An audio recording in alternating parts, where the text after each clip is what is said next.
Hürmetli vatandaş, yukarı leksiyalarımızı görüp öttüğünler de bir ağız iki kez sizge bizge münasebetli kaldı mesela. Bu keselge yol okmagan, bu kesel yokmagan eskinde adam kalmadı vatandaş. Fikir kılıp akaylı. Bugün çislağa 2023 yıl 3. ayının 11. günü haftaki yekşembe vatandaş. Yukarıda görüp öttüğünler şu vaxtada sabah Prezident Trump efendi bu virüsünü Xitay virusu dep atagan idi. Şunun için hatta bazı organlarda ve bazı joylarda bu bir ırkçılık dep tanqidlangan idi Prezident, sabah Prezident Trump efendi. Ondan keyin Amerika Qo'shma Shtatlari ve yeni saylangan Prezident 2021 yılı 1. ayının 20. günü vazife topshirib olgandan keyin bu to'g'rida bir tekshirish elib berishga tutunib, yani 3 ay mühlet ichida tekshirildi. Tekshirib oxirgi chiqarilgan xulosada masalan ba'zi ziyolilarning, mana tibbiy xodimlarning bergan fikridiki ba'zi bir mujmalliklar tufayli, yani cho'nqurlab tekshirishni to'xtatib qo'ygan edi. Meni esimda qolishchajimi qo'ygan edi. Endilikda navbati yaqindan beri Amerika Devlet Meclisi'de iki siyaset hadisesi.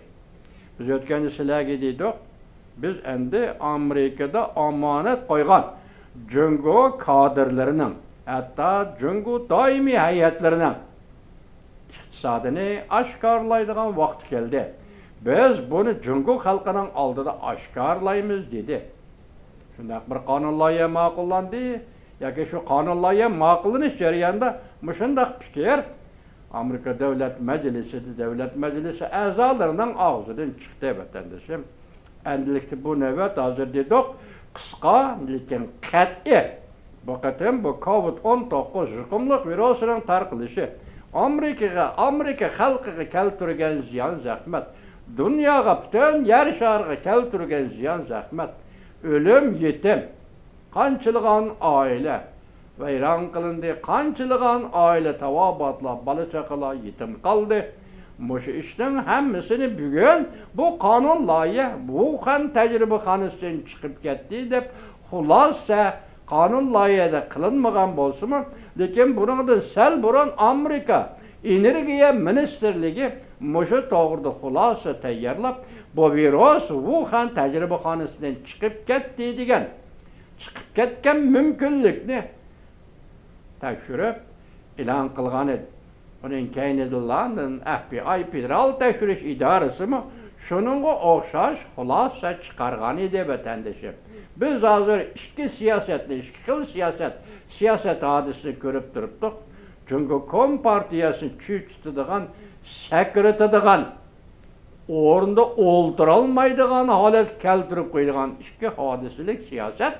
Biri Cungodagi xiyonatchi parxor amaldorlarning Amerikada amanet qo'ygan pulini, dollarini pash qilish, Cungo xalqiga oshkorlash. Endilikda yuqorida ko'rib o'tdinglar. Cungo komiteti, Davlat Majlisi, Cungo komitetining raisi Chris Smith nima dedi? Biz bu kasalga yo'liqqanlar va bu kasal bilan og'rib o'lib ketgan oila tavobatlarga nafaqa berishimiz kerak. Shundaqla Amerikalik mushu kasalga yo'liqqan, Amerikalik mushu kasal bilan ziyon zahmatga uchragan, Amerikalik mushu kasal bilan o'lim yetimga uchragan Amerikalik, har bir Amerikalikning Cungo Kompartiyasining ustidan arz shikoyat qilishiga yo'l qo'yamiz. Shundaqmi vatandoshim? Shundaq deyildi hozir qonun loyihada. Ondan sobiq Prezident Trump efendi nima dedi? Yer shari bo'yicha iqtisodiy ziyon to'lam yoki iqtisodiy ziyon 50 trillion dollardan oshib ketdi. G'oyat zo'r. Bu yer shari uchun aytganda g'oyat zo'r boylik, g'oyat zo'r somma vatandoshim. Endi agar Amerika Qo'shma Shtatlarida mushu qonun loyihaga Prezident Joe Biden imzo qo'ydigan bo'lsa, masalan, uning keyinida o'tirib qo'yilgan rais Chris Smith, masalan, Cungo komitetining raisi Chris Smithning gapicha arz qilishga Amerika xalqini arz qilishga ruxsat qildik.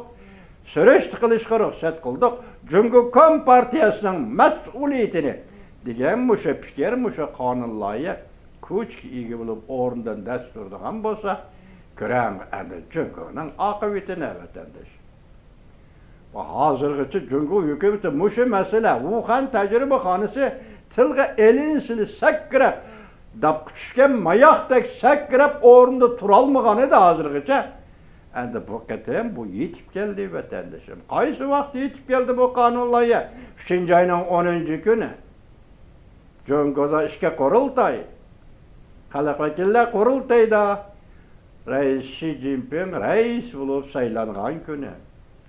3-oyning 10-kuni Amerika Qo'shma Shtatlar Davlat Majlisida 3-oyning 9 va 10-kuni bu qonun loyihaning virus ofisining manbaini tekshirish, maxfiy axborotini oshkorlash to'g'risidagi qonun loyihaning ma'qullanishi o'xshash bir kunda. Hozir Torbetler dediki, bu Prezident Joe Biden hukumatining Cumhurga yollagan yo'llamasi yoki sovg'isi dedi. Bu şu qonun loyihani Cumhurga yollagan sovg'isi yo'llamasi dedi. Bugun 11 Kislagı 11 hazır.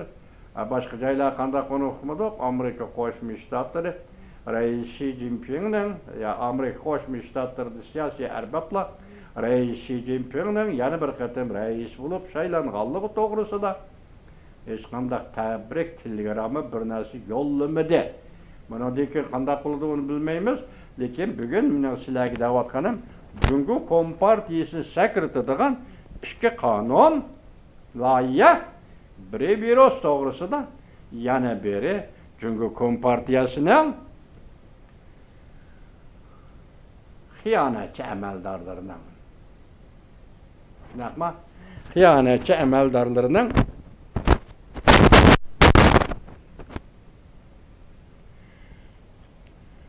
Amerikada amanet qo'ygan puli vatandoshi. Bu ishki qonunlarga intayin zabardast yana zarbi berish kuchining qanchalik og'ir ekanligini o'zingiz bilib olsangiz, tahlil qilsangiz bo'ladi vatandoshim. Endi biz tunugunlarda so'zlab keldik. Rais Xi Jinping Moskvaga boramdi, Moskvani ziyorat qilamdi degan fikrimiz bo'yicha hozir Torbet soat 4:20 bilan kirib qarasam, Shanganliq obzorchi Yanjingu degan kishining gapicha, hozir Rais Xi Jinpingning yanada Moskvaga berish niyati toza chunqur yoki qizg'in emasdek turdi. Lekin bu kishi o'zining shaxsiy fikri endi. Ikki qatim 2 nafar elchi keldi. Prezident Vladimir Putin Rais Xi Jinpingni Moskvaga ziyoratga taklif qildi.